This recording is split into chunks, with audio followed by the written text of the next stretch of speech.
মুখ্যমন্ত্রী মমতা বন্দ্যোপাধ্যায় হুঁশিয়ারি, জেলা থেকে শুরু করে কলকাতায় অভিযান, বিভিন্ন জায়গার ছবি তুলে ধরেছে আপনাদের সামনে। জবরদখলের অভিযোগে 5 জনকে ইতিমধ্যেই গ্রেফতার করা হয়েছে লালবাজারের তরফ থেকে। কলকাতা মেডিকেল কলেজ হাসপাতাল চত্বর থেকে ধৃত 2, এসএসকেএম হাসপাতাল চত্বর থেকে 3 জনকে গ্রেফতার করে পুলিশ। কলকাতার পুলিশ কমিশনার তিনি ঠিক কি বলেছেন শোনাবো। এই ড্রাইভটা চলতে থাকবে and we will try and make sure that these streets are or যে পেমেন্টসগুলো যেখানে যেখানে মানে বেআইনিভাবে হকারগুলো বসে আছে ওদেরকে ওখান থেকে আমরা এভিক্ট করতে পারি। যে কোনো সরকারি হাসপাতালে দালাল চক্রের ঘটনা নতুন কিছু নয়। এর আগেও বারবার কলকাতা পুলিশ অভিযান চালিয়েছে এবং বারবার গ্রেপ্তার করা হয়েছে একের পর এক দালালকে।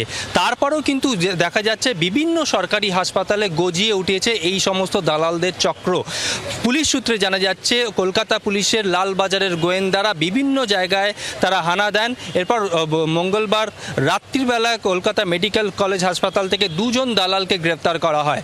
অর্থাৎ কৃষ্ণা পণ্ডিত এবং উৎপল দাস নামে এই 2 জনকে গ্রেপ্তার করা হয়। তাদের বিরুদ্ধে অভিযোগ ওঠে রোগীর পরিবারের কাছ থেকে টাকা নিয়ে হাসপাতালে ভর্তি করিয়ে দেওয়ার নাম করে তাদের থেকে মোটা টাকা নেওয়া হয়। অপরদিকে এসএসকেএম হাসপাতালের থেকে বুধবার সকালবেলা আরও 3 জনকে গ্রেপ্তার করা হয়। শাহিন সর্দার, রাকেশ মল্লিক এবং বন্টি প্রসাদ, এই 3 জনকে গ্রেপ্তার করা হয়েছে। তবে বারবার প্রশ্ন উঠেছে কিভাবে এই দালাল চক্র সরকারি হাসপাতালে গজিয়ে উঠছে।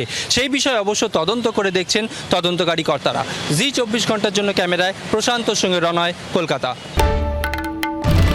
বাংলার আওয়াজ, বাঙালির আবেগ, জি 24 ঘন্টা।